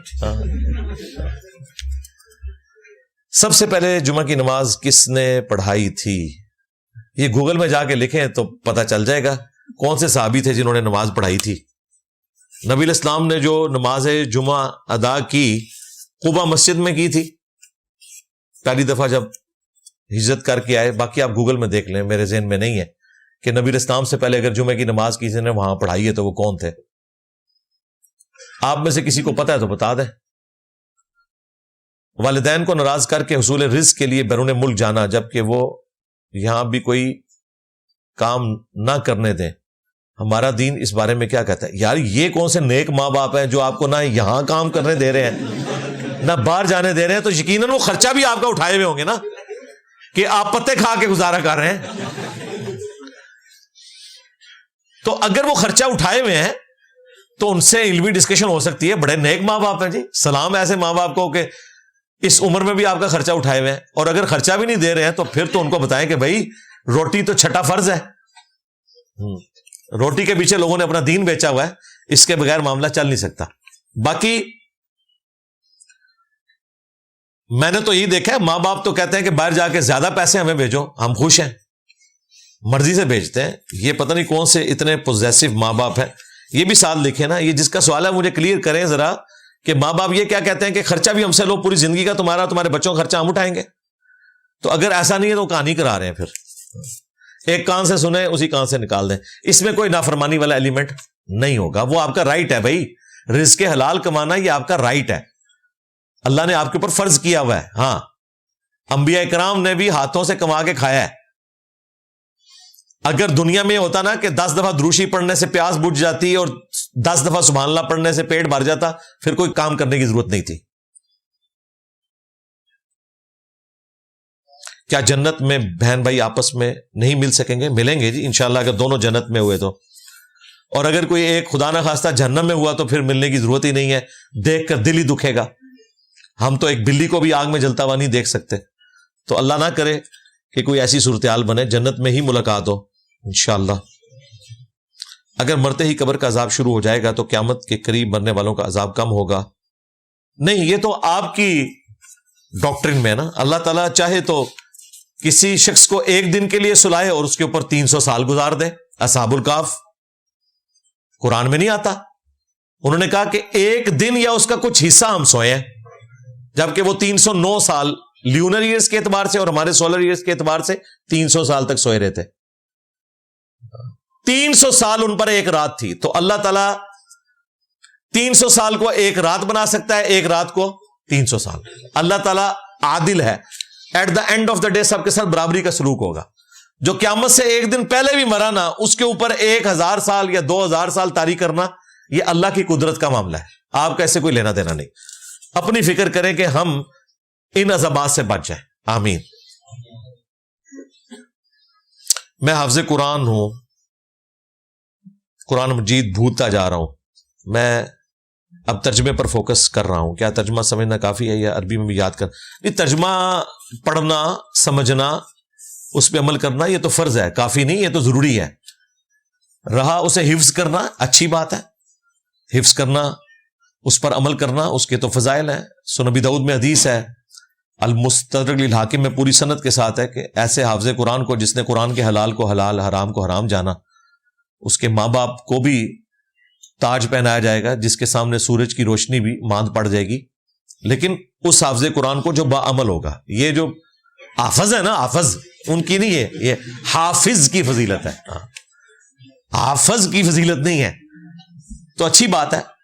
باقی اگر ماں باپ نے زبردستی بچپن میں ڈال کے حفظ کروا دیا، اب آپ کو یاد نہیں آ رہا، آپ کا شوق نہیں تھا، تو ٹھیک ہے، اللہ سے معافی مانگیں اور جتنا یاد کر سکتے ہیں اتنا کریں. باقی اللہ سے معافی مانگ لیں اور رمضان شریف میں سنانے کی عادت بنائیں، تبھی آپ اس کو یاد رکھ سکیں گے. یا سنیں یا سنائیں، اور روزانہ تھوڑا تھوڑا قرآن پڑھتے رہیں. کسی سے ڈاکومنٹس کی غرض سے فوراً میں شادی کرنا اور پاسپورٹ ملنے پر جو مال کمایا جائے، کیا وہ جائز ہے؟ جبکہ پاسپورٹ ملنے کے بعد علیحدگی اختیار کر لیں. دیکھیں، یہ پوری ایکٹیویٹی کوئی مسلمانوں اور اسلام کی عزت میں اضافہ نہیں کر رہی. یہ غلط چیز ہے. اس طرح کا نکاح تو اسٹیبلش ہی نہیں ہوتا. تو یہ دھوکے کے ساتھ کیا گیا. اس طرح کی کوئی ایکٹیویٹی حلال نہیں ہوگی، سیدھی سی بات ہے. باقی اگر آپ کو پاسپورٹ مل گیا ہے یا نیشنلٹی مل چکی ہے، اس کے بعد جو آپ کمائی کر رہے ہیں اگر حلال طریقے سے کر رہے ہیں، اس کو تو ہم حرام نہیں کہیں گے. لیکن یہ جو وبال ہے وہ آپ کے سر کے اوپر ہے. اس حوالے سے اللہ تعالیٰ سے معافی مانگیں جو آپ نے ایکٹیویٹی پرفارم کی ہے. اگر قیامت کے دن نیکیوں کا پلڑا گناہوں پر بھاری ہوا تو کیا تب بھی گناہوں کی سزا بھگتنی ہوگی؟ نہیں، پھر نہیں بھگتنی ہوگی. وہ تو قرآن میں ہے کہ جس کے نیکیوں کے پلڑے وزنی ہوں گے وہ عیش والی زندگی میں ہوگا. پھر گناہ تو کم پڑ گئے نا، وہ نیکیاں اس کے گناہوں کا کفارہ بن گئے. تراویح کی شرعی حیثیت بتا دیں. سنت ہے، سنت موقدہ ہے. نبی علیہ السلام تو پوری زندگی پڑھتے تھے. آپ کے اوپر تو یہ رات کی نماز فرض تھی. اسی کو تہجد بھی کہتے ہیں، قیام اللیل بھی کہتے ہیں، تراویح بھی کہتے ہیں، وطر بھی کہتے ہیں. چاروں ایک ہی نماز کے نام ہے. امت کے لیے صرف رمضان میں تاکید کی گئی کہ چلو کم از کم رمضان میں پڑھ لو، ویسے تو پورا سال ہی پڑھیں. تو یہ سنت ہے. جماعت کے ساتھ پڑھنا افضل ہے، اکیلے بھی پڑھ سکتے ہیں. سنت موقدہ ہے. باقی یہ کہنا کہ جو تراویح نہیں پڑھتا اس کا روزہ نہیں ہوتا، یہ بالکل نان سینس بات ہے. روزہ فرض ہے، یہ سنت ہے. کوئی وظیفہ اگر کسی کام کے لیے کیا جائے تو اس کے پڑھنے کا ثواب ملے گا یا نہیں؟ کیونکہ وظیفے کا مقصد دنیاوی کام ہے. نہیں، ثواب تو ملے گا. نیکی اپنی جگہ ایک نیکی ہے، اس کا ثواب تو ہے. اتنی دیر آپ کوئی برائی کرتے رہتے تو اس کا وبال بھی ہوتا. تو آپ کوئی وظیفہ بھی کریں، وہ اللہ کا جو ذکر ہے اس کا ثواب تو الگ سے آپ کو ملنا ہے. باقی اگر آپ کسی کام کے لیے کوئی وظیفہ کر رہے ہیں تو بھی تو آپ گاڈ اورینٹڈ ہے نا. آپ نے کام کے لیے اللہ ہی کو یاد کیا نا. تو یہ بھی اللہ پر ایمان کی ایک پختہ علامت ہے. صحیح مسلم میں حدیث ہے، سبحان اللہ کہنا بھی صدقہ ہے، الحمدللہ بھی صدقہ ہے، اللہ اکبر بھی صدقہ ہے، راستے سے تکلیف دہ چیز دور کرنا بھی صدقہ ہے، تمہارا اپنی بیویوں کے ساتھ ازدواجی تعلق قائم کرنا بھی صدقہ ہے. صحابہ کرام نے کہا کہ یہ جو آخری بات آپ نے کی ہے کہ میاں بیوی کا ازدواجی تعلق جو کہ ایک پیورلی حیوانی جذبہ ہے, جو انسان کے اندر بھی اللہ نے انسٹنکٹ رکھ دی ہے سیکس کی, اس کے اوپر ثواب کیسے ملے گا؟ آپ نے فرمایا اگر یہی ضرورت کسی اور طریقے سے پوری کرو تو کیا گناہ ہوگا؟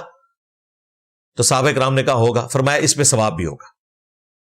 تو اس اعتبار سے تو وظیفہ اس پہ ثواب ہوگا, کیوں نہیں ہوگا؟ فرض نماز میں تجوید سے پڑھنی ہوگی یا بغیر تجوید کے؟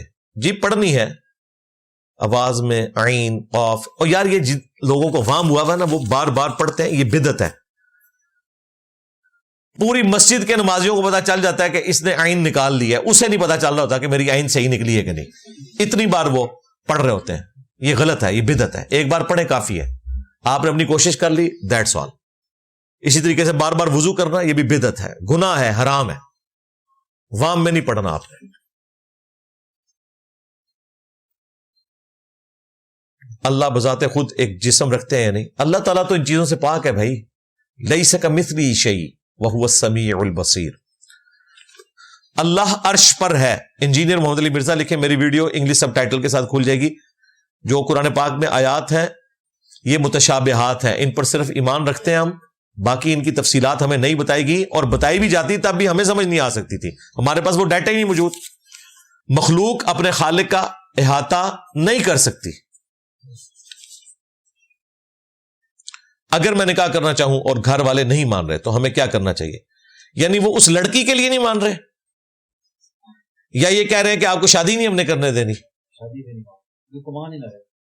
یہ تو نہیں لکھا ساتھ. ٹھیک کر رہے ہیں, بالکل میں آپ کے ماں باپ کے ساتھ ہوں. استطاعت کے باوجود اگر کوئی نکاح نہیں کرتا تو وہ ایسا ہے کہ اسے ہم ترغیب دلائیں گے. جس کی استطاعت نہیں اس نے کیوں؟ آپ نے روزے رکھنے ہیں بھائی, ہاں روزے رکھو. جو گاڑی ہم ایک ساتھ پر بینک سے لیتے ہیں اس پر بینک سود لیتا ہے, کیا ہمارے لیے جائز ہے؟ نہیں جی ناجائز ہے. باقی جو قسطوں کا کاروبار ہے وہ جائز ہے اسلامک بینکنگ کے تھرو. وہ سود نہیں ہوتا, وہ کموڈٹی کے اگینسٹ پیسہ ہوتا ہے, پیسے کے اگینسٹ پیسہ نہیں ہوتا. عام بینکوں سے نہیں, اسلامک بینک سے. جو لوگ بیرون ملک جا کر جھوٹا اسائلم کرتے ہیں, وہاں پناہ لیتے ہیں, کیا اس پر کی جانے والی کمائی حلال ہوگی یا حرام ہوگی؟ بنیادی ظاہر جھوٹ پہ رکھی ہوئی ہے. باقی اگر کسی نے اسائلم حاصل کر لی, اب اس کو مل گئی, اس کے بعد کی کمائی کے اوپر ہم کوئی شریف فتویٰ نہیں لگاتے. اس کی وجہ یہ ہے, ایک بندے نے چھری چوری کی. چھری چوری کرنا تو ایک فعل حرام ہے, لیکن اس چھری کے ساتھ اگر کسی نے بسم اللہ پڑھ کر کوئی جانور قربان کیا ہے, اس جانور کو ہم حرام نہیں کہہ سکتے, کیونکہ وہ اس نے بسم اللہ پڑھ کر اللہ کا نام لے کر قربان کیا ہے. اس لیے فتویٰ لگاتے وقت ان چیزوں کی احتیاط کرنی پڑتی ہے. ٹی وی ہم بیچتے ہیں, انٹرنیٹ کا کنیکشن بیچتے ہیں, آگے اس کے اوپر لوگ کیا دیکھ رہے ہیں یہ وبال ان کے اوپر ہوگا. تو بہرحال یہ ایکٹیویٹی پرفارم کرنا یہ خود بہت بڑا ایک گناہ ہے کہ آپ جھوٹ بول کر اس طریقے سے جاتے ہیں. اس کے اوپر تو اللہ سے معافی مانگنی ہوگی. اور اگر کوئی کہتا ہے جی میں پہلے کر لوں گا بعد میں معافی مانگ لوں گا, نہ بالکل نہیں. پھر اللہ تعالیٰ کی برکت بھی اٹھ جاتی ہے. صحیح بخاری میں حدیث ہے, کوئی سچی قسم کھا کر بھی مال بیچے نا, کہ اللہ کی قسم میں نے اتنے کا لیا, اور وہ صحیح بول رہا ہے, مال بک جائے گا لیکن برکت اٹھ جائے گی. تو یہ تو ہے ہی سارا جھوٹ. کیا والدین کی اجازت کے بغیر دوسرے شہر جایا جا سکتا ہے اگر مقصد نیک ہو؟ میرے خیال ایتھے ہی آئے ہو. ہاں تو اگر تو آپ نابالغ ہیں پھر تو ماں باپ کی اجازت کے بغیر آپ نہیں نکلیں گے. اگر بالغ ہیں تو آپ توریہ کر کے نکلیں نا. آپ کہیں کہ میں اپنے استاد سے ملنے جا رہا ہوں, اپنے ٹیچر سے ملنے جا رہا ہوں, اپنے دوست سے ملنے جا رہا ہوں, کچھ بھی آپ کہہ سکتے ہیں, ٹھیک ہے, اور اس میں آپ توریہ کر سکتے ہیں, یہ آپ کا رائٹ ہے. اور اگر ان کو پھر بھی پتہ چل جائے اور روکیں تو ٹھیک ہے, وہیں رک جائیں بھائی, ویڈیو میں دیکھ لیں, جھگڑا کرنے کی ضرورت نہیں. یہاں ہم اس لیے بلاتے ہیں کہ ایک تو اللہ کے دین کے لیے آپ سفر کرتے ہیں. صحیح مسلم میں حدیث ہے, جو اللہ کی خاطر علم حاصل کرنے کے لیے سفر اختیار کرتا ہے اللہ تعالیٰ اس کے لیے جنت کا راستہ آسان کر دیتا ہے. دوسرا یہ ہے کہ پریکٹیکلی آ کے یہاں دیکھیں, لوگ کہتے ہیں کہ جی انجینئر صاحب باہر نہیں نکلتے، تو آپ آ کے دیکھ لیں کہ بھائی یہ باہر نکل کے پبلک میں ہی ہم ایڈریس کر رہے ہیں نا. باہر سے مراد یہ تو نہیں میں چوک میں جا کے بیٹھ جاؤں. چوک میں تو ٹرمپ بیٹھا تھا، اس کے اوپر بھی اگلوں نے فائر کھول دیا تھا. اتنی مضبوط پرسنالٹی. تو پاکستان میں تو آپ کو سیکورٹی کے حالات پتہ ہے. مارٹگیج لینا جائز ہے، اسلامک بینک کے تھرو ہو تو درست ہے. مارٹگیج سے ہمیں اختلاف نہیں ہے، قسطوں کے کاروبار سے اختلاف نہیں ہے. اس کا پروسیجر پلس اسلامک بینک سے ہونا یہ ضروری ہے. اللہ نے اس دنیا کو کیسے بنایا؟ کیسے سے مراد کیا پوچھنا چاہ رہے ہیں؟ کچھ نہیں تھا تو بنایا. کریشن ایکس نہیلو ہوئی ہے.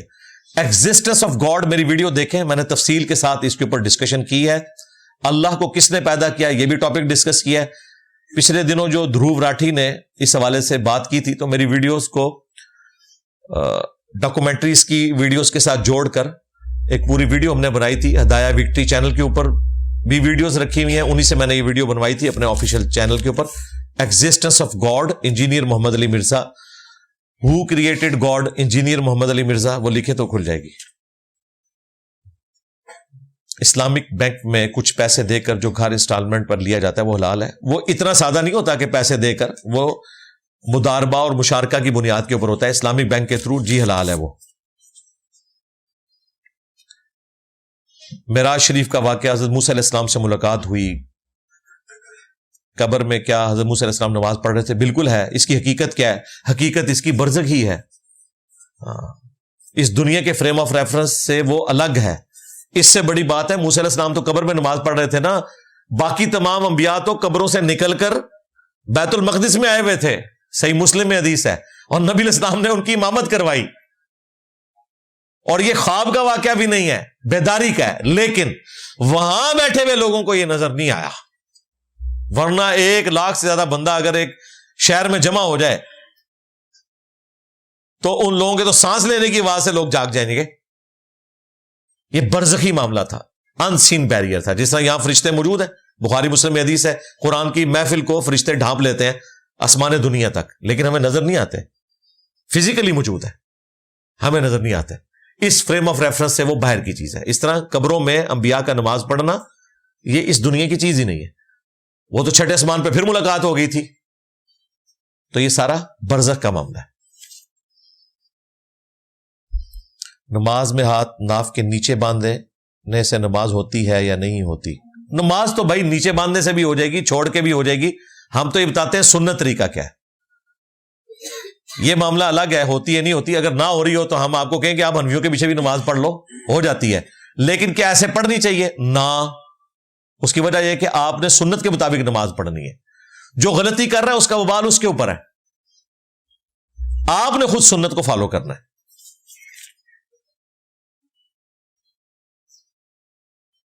کیا ہم بغیر عذر کے روزانہ بھی نماز اکٹھی کر سکتے ہیں؟ بغیر عذر کے تو کوئی بھی جمع نہیں کرے گا. کوئی نہ کوئی وجہ تو ضرور ہوتی ہے، کوئی نہ کوئی وجہ ہوتی ہے، ورنہ کسی کو ضرورت نہیں ہے ایسا کرے. مثلا وجہ ہو سکتی ہے اس کا کاروبار، اس کی نوکری، اس کی تعلیم کا ایشو. لیکن اگر ایک شخص کاروبار اور تعلیم کے اعتبار سے تو نمازیں جمع کر رہا ہے، لیکن ہوٹل پہ بیٹھ کے آدھے گھنٹے میں یا 1 گھنٹے میں گپے مار کے دودھ پتی کا کپ پیتا ہے، تو وہ تو نمازیں جمع نہیں کر سکتا بھائی. وہ تو اپنا ٹائم ضائع کر رہا ہے. اس کی جینوئن ضرورت نہیں ہے. یہ ضرورت اس بندے کی ہے جو واقعی اتنا مصروف ہے کہ اس کے لیے ٹائم نکالنا مشکل ہے. تو آپ بے شک روزانہ جمع کریں. ادروائز بغیر وجہ کے کرنا خلاف سنت ہے. نبی علیہ السلام نے یہ امت کے لیے آسانی چھوڑی تھی، ان کے لیے جن کے لیے ضرورت ہے. اور اگر آپ کو روزانہ کرنی ہے تو آپ اس طریقے پہ کریں جس پر پھر شرعی گرفت بھی نہ آئے. یعنی زور کو آخری وقت میں اور عصر کو اول وقت میں پڑھیں. جمع سوری مثلا آج کل عصر کا وقت شروع ہو رہا ہے جہلم میں 26 جنوری 2025 کو 3:10 پہ. آپ 3 بجے زور پڑھیں اور 3:10 پہ عصر پڑھ لیں تو یہ جمع جو ہے سب کے نزدیک جائز ہے، وقت کے اندر ہے. لیکن پھر اس میں مسئلہ آ جائے گا جماعت کا. جماعت تو مرد کے اوپر فرض ہے. عورت تو جمع کر لے گی روزانہ، اس طرح مغرب عشاء بھی جمع کر لے گی، زور اثر بھی. مرد کو پھر یہ کرنا ہوگا کہ جماعت کا بھی اہتمام کرنا پڑے گا. کیا کرے گا؟ ایک تو جماعت سے پڑھ لے گا اور درمیان میں پڑھے گا. تو اس طرح کی تو کوئی مسجد نہیں جہاں پہ اس طرح کی جمع والی کوئی فیسلٹی اویلیبل ہو. تو عورتیں نماز جمع کر لیں گی، مردوں کے لیے اس طرح کا ایشو ہو جاتا ہے. تو اس میں پھر آپ یہ کر سکتے ہیں کہ اگر کہیں آپ کی واقعی جینون مجبوری ہے تو کوئی ایک نماز جماعت سے پڑھ لیں، دوسری آپ خود پڑھ لیں. یا ظہر کے ساتھ اثر ملانی ہے تو جس مسجد میں ظہر 1 بجے ہوتی ہے آپ 1 بجے ظہر امام کے پیچھے پڑھ لیں، اور 1:15 والی مسجد میں جا کے اس کے پیچھے اثر کی نیت کر لیں. نمازیں بھی جمع ہو جائیں گی اور جماعت کا ثواب بھی مل جائے گا. بس اس سے زیادہ میں کچھ آپ کے لیے نہیں کر سکتا، اتنا ہی پیکج دے سکتا تھا. اہل حدیث علماء کے مطابق رکوع کے بعد ہاتھ چھوڑنا ثابت ہے، پر آپ کہتے ہیں کہ رکوع سے پہلے ہاتھ چھوڑ کر نماز پڑھ سکتے ہیں. دونوں بات ٹھیک ہے، اہل حدیث بھی ٹھیک کہہ رہے ہیں کہ رکوع کے بعد چھوڑنا اس پہ تو امت کا اجماع ہے. یہ کون سا اہل حدیث نے ہمیں نئی انفارمیشن میں اضافہ کیا ہے؟ یہ تو پہلے ہی موجود ہے. اور ہم کہتے ہیں کہ رکوع سے پہلے، جی ہم نہیں کہتے ہیں، حدیث میں لکھا ہوا ہے، عبداللہ ابن زبیر کا عمل لکھا ہوا ہے مصنف ابن ابی شیبہ میں. اور اہل حدیث نے ہمیں بتایا کہ سنن کبری البیہقی میں موجود ہے کہ عبداللہ ابن زبیر نے نماز حضرت ابوبکر سے سیکھی تھی اور انہوں نے رسول اللہ سے سیکھی تھی. عبداللہ ابن زبیر کی نماز نبی الاسلام کی نماز ہے. تو ہاتھ چھوڑ کر ہاتھ باندھ کر دونوں ثابت ہیں. اس پہ تفصیلی ویڈیو ریکارڈ ہے، وہ آپ دیکھ لیں. ایک شخص گونگا ہے اور پڑھنا لکھنا بھی نہیں جانتا، نکاح کے وقت ایجاب و قبول کیسے کرے گا؟ اشارے سے کرے گا. یار آپ کو فکر پڑ گئی گونگوں کی؟ اللہ کے بندو، گونگے تو ساری کمیونیکیشن کر لیتے ہیں، گالیاں بھی دے لیتے ہیں. ہاں،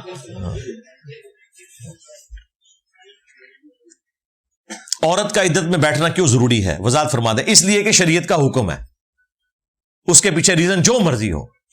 بوڑھی عورت ہے، جوان عورت ہے، کیسی بھی صورتحال ہے، اس نے عدت بیٹھنا ہے. اس کے ساتھ یہ کرالریز جوڑنا کہ جی وہ چیک کرنے کے لیے ہوتا ہے کہ پریگنینسی کا پتہ چل جائے، یہ نہیں ہے بھائی. مرے ہوئے شخص کی جو بیوی ہے وہ عدت گزارتی ہے، وہ سوگ ہے، وہ 4 مہینے 10 دن ہے. اس کا تعلق پریگننٹ ہونے یا نہ ہونے سے نہیں ہے. تو یہ 9 قسم کی عدتیں ہوتی ہیں. جب عمران خان صاحب کا عدت کیس چلا تھا اس پہ میری تفصیلی ویڈیو آئی تھی، میں نے ساری عدتیں بتائی تھی، وہ آپ ویڈیو دیکھ لیں. عدت اس نے گزارنی ہی گزارنی ہے. جمعے کا خطبہ عربی میں کیوں دیتے ہیں؟ کیا یہ لازم ہے؟ عربی میں اتنا دینا تو ضروری ہے جو عربی میں سکھایا گیا، اللہ کی حمد اور درود شریف. باقی جو تقریر ہے وہ اردو ہی میں ہونی چاہیے اور سارے اردو میں ہی کرتے ہیں. حنفیوں نے ایک الگ سے تقریر رکھ دی ہے، اس کا سٹارٹ بھی وہ عربی سے ہی کرتے ہیں. اور 2 چھوٹے سے رٹے رٹائے عربی کے خطبے ہیں، ان کی ضرورت ہی نہیں. وہ جو رٹے رٹائے خطبے ہیں وہ کھڑے ہو کر اس کا سٹارٹ عربی میں ہونا چاہیے، حمد اور درود شریف اور دعائیں دوسرے خطبے میں، اور تقریر جو ہے وہ اردو میں یا انگلش میں یا جس زبان میں آپ ہیں، کیونکہ اس کا مقصد تذکیر کرنا ہے. درس قرآن میں تو کبھی نہیں پوچھا کیا نبی اسلام اردو میں درس قرآن دیتے تھے؟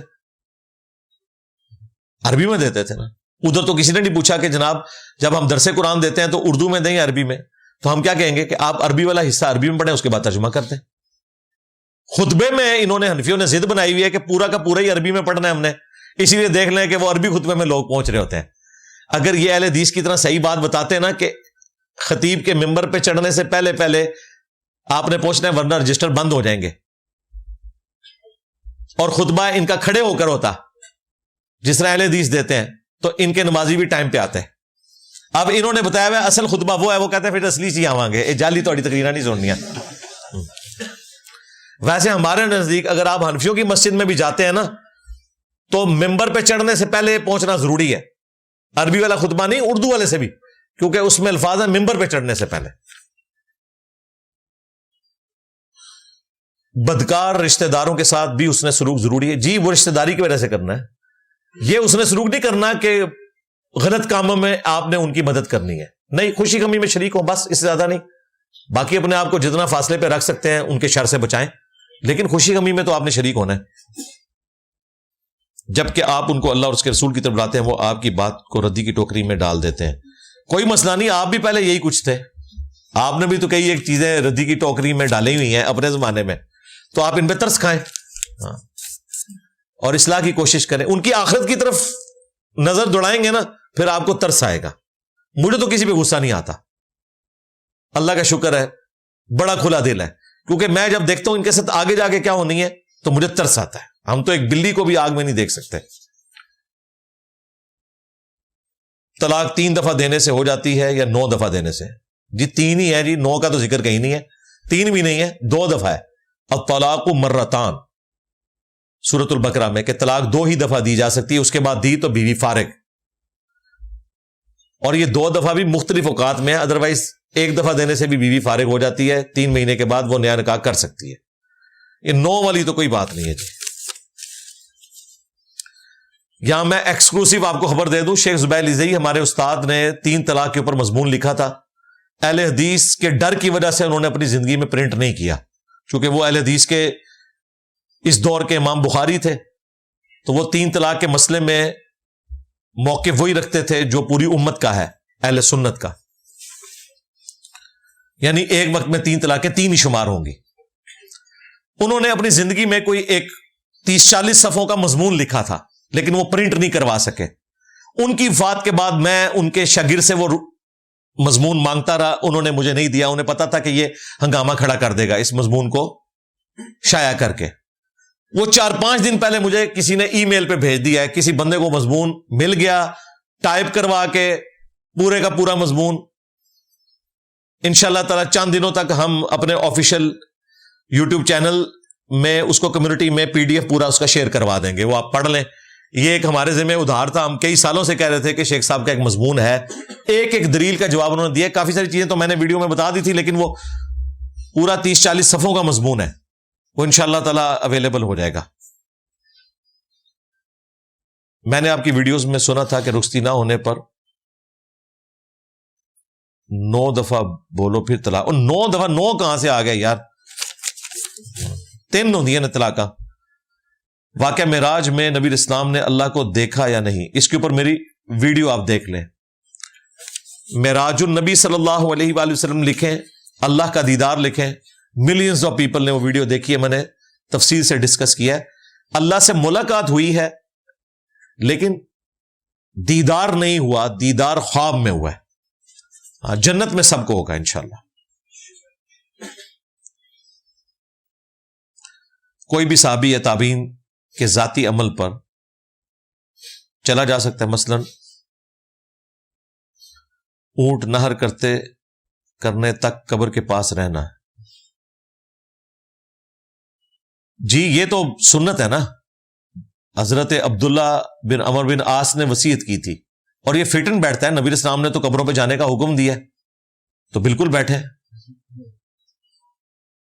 حضرت عمر بن عاص رضی اللہ تعالیٰ نے حکم دیا ہے، تو وہ ایک صحابی کا حکم ہے، صحابی کا نابالغ بچوں کو تعویذ پہنانا۔ وہ میں پہلے ڈسکس کر چکا کہ وہ تختی پر لکھ کے دیتے تھے، وہ یاد کر سکے، تعویذ نہیں بناتے تھے، ورنہ تختی تو نہ لکھا ہوتا، تختی پہ لکھنے کی کیا ضرورت ہے، چھوٹی سی پڑیا پہ لکھ دیتے نا۔ وہ اسی طریقے سے جیسے باپا جانی جو ہے وہ کارڈ لگاتے ہیں، غیبت کے خلاف جنگ جاری رہے گی، ٹھیک ہو گیا۔ فضائل میں ضعیف روایات بیان کر سکتے ہیں؟ نہیں کر سکتے، اس کی وجہ یہ ہے اس کا اینڈ رزلٹ تباہی ہے، فضائل تک تو بات رہتی نہیں ہے۔ اب انگوٹھے چومنے والی حدیث جو ہے اس سے تو عقیدہ بنا لیا ہوا انہوں نے۔ امام مسلم کا موقف درست ہے، نہ فضائل میں لیں گے، نہ حلال و حرام کے لیے لیں گے، نہ شریعت کے کسی حکم کے لیے لیں گے، صحیح مسلم کے مقدمے میں لکھا ہے۔ ہماری یونیورسٹی میں بات بات پر فائنینشیل پینلٹی ہوتی ہے، اس کا کہنا ہے کہ میں نے انجینئر صاحب کی ویڈیو میں دیکھا کہ یہ حرام ہے۔ جی حرام ہے، انجینئر صاحب نے اگر کوئی یونیورسٹی بنائی تو اس میں اس قسم کی پینلٹی نہیں ہوگی۔ آپ کی یونیورسٹی کے اوپر میرا کوئی روب نہیں ہے، اس کا یہ مطلب نہیں کہ آپ نے وہ پینلٹی نہیں دینی اور اپنا نام خارج کروا لینا ہے، اس کا وبال ان کے اوپر ہے۔ آپ کہتے ہیں کہ آپ کا کوئی فرقہ نہیں، تو پھر آپ صرف سنی فرقہ کی ہی کتب کا حوالہ کیوں دیتے ہیں؟ یہ کافی دفعہ میں نے جواب دے دیا ہے۔ میں اہل سنت کے منہج کو قرآن و سنت کا منہج سمجھتا ہوں، قیامت تک جو ایک گروہ حق پر قائم رہے گا وہ اہل سنت کا منہج ہے۔ ہاں اہل تشیع کو ہم منہج کے اعتبار سے اگرچہ درست نہیں سمجھتے لیکن مسلمان سمجھتے ہیں۔ دنیا میں 85% اہل سنت ہیں، اس لیے اہل سنت کی ڈومیننسی اس حوالے سے ہے، اسی لیے ہم نے ان کی کتابیں بھی سجائی ہوئی ہیں، کیونکہ منہج کے اعتبار سے ہم اہل سنت ہیں، فرقے کے اعتبار سے نہیں ہے، منہج کے اعتبار سے۔ رہا اہل تشیع تو ان کو بھی ہم قرآن کے اوپر دعوت حق پیش کرتے ہیں جو کامن بانڈ ہے، اور باقی جو معاملات ہیں، سب سے بڑا مسئلہ نماز کا طریقہ ہی تھا نا، وہ تو ہم نے ایک ثابت کر دیا، باقی چیزیں چھوٹی ہیں۔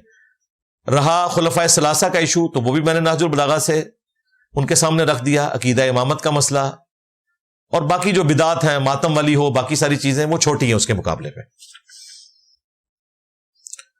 مجھے کبھی حج و عمرہ کی سعادت نصیب نہیں ہوئی، اپنے سے پہلے اپنے والد بہن اور والدہ کو عمرہ کرا سکتا ہے؟ نہیں کروانا، آپ نے خود کرنا ہے. ماں باپ کو کیوں کروانا ہے؟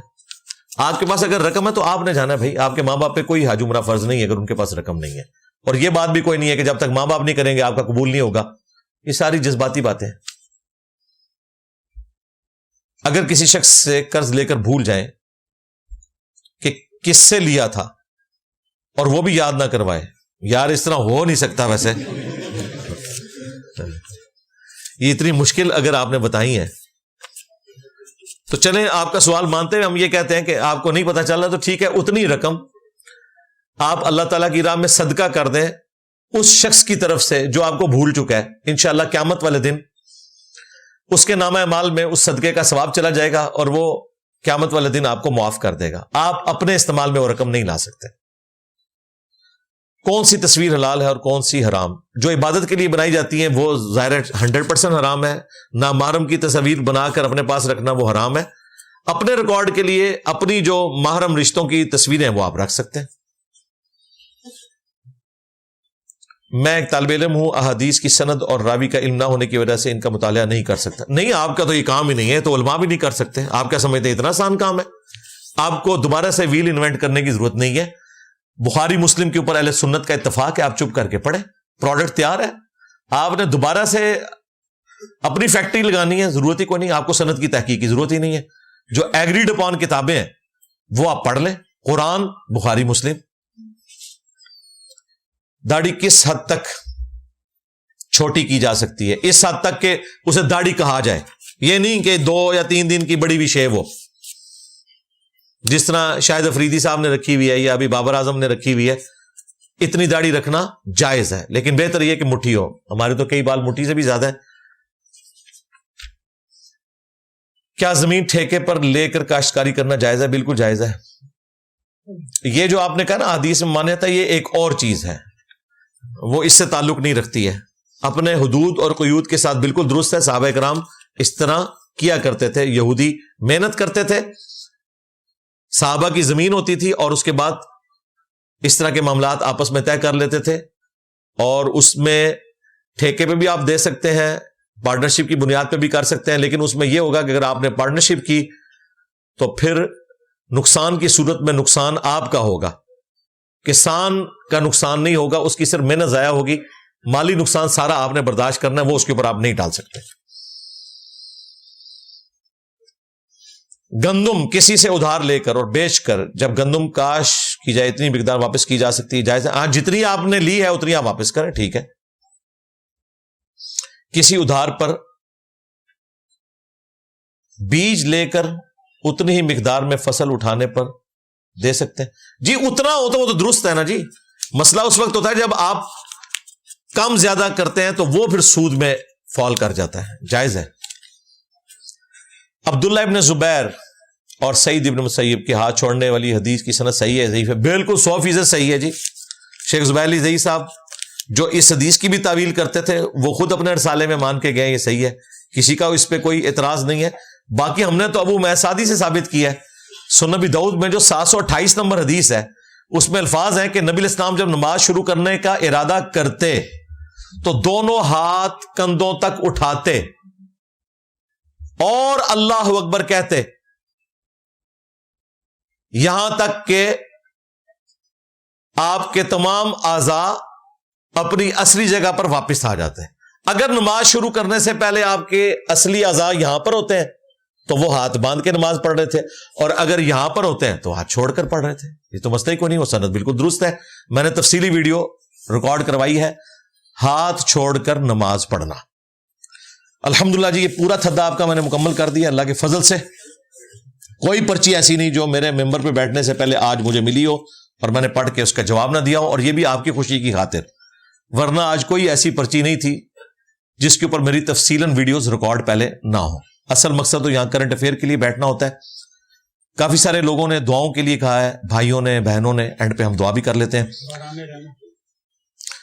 اللہم انی اسألک بانک انت اللہ لا الہ الا انت الاحد الصمد الذی لم یلد ولم یولد ولم یکن له کفوا احد والہکم الہ واحد لا الہ الا هو الرحمن الرحیم الف لام میم اللہ لا الہ الا هو الحی القیوم اللہم صلی علی محمد وعلی آل محمد ربنا آتنا فی الدنیا حسنہ وفی الآخرۃ حسنۃ وقنا عذاب النار ربنا آتنا من لدنک رحمۃ وہیئ لنا من امرنا رشدا اللہم احسن عاقبتنا فی الامور کلها واجرنا من خزي الدنيا وعذاب الآخرة رب ارحمهما كما ربياني صغيرا ربنا هب لنا من أزواجنا وذرياتنا قرة أعين وجعلنا للمتقين إماما اللهم اغفر لحينا وميتنا وشاهدنا وغائبنا وصغيرنا وكبيرنا وذكرنا وأنثانا اللهم من أحييته منا فأحيه على الإسلام ومن توفيته منا فتوفه على الإيمان۔ اے اللہ باران رحمت کا نزول فرما، اے اللہ تمام مسلمانوں کی تمام دینی دنیاوی جسمانی روحانی ظاہری باطنی پریشانیاں تکلیف مصیبتیں دکھ بیماریاں دشواریاں دور فرما۔ اے اللہ ہماری ہمارے ماں باپ کی ہمارے بیوی بچوں کی پوری امت کی مغفرت فرما۔ اے اللہ خصوص بالخصوص کشمیر کے مسلمان، فلسطین کے مسلمان، چائنا کے مسلمان، افغانستان میں، یمن میں، عراق میں، شام میں، جہاں کہیں کس پرسی کی زندگی گزار رہے ہیں، غیب سے ان کی عزت آبرو جان و مال کی حفاظت فرما۔ اے اللہ ہمارے ملک پاکستان کی خیر فرما، اندرونی اور بیرونی خطرات سے محفوظ فرما۔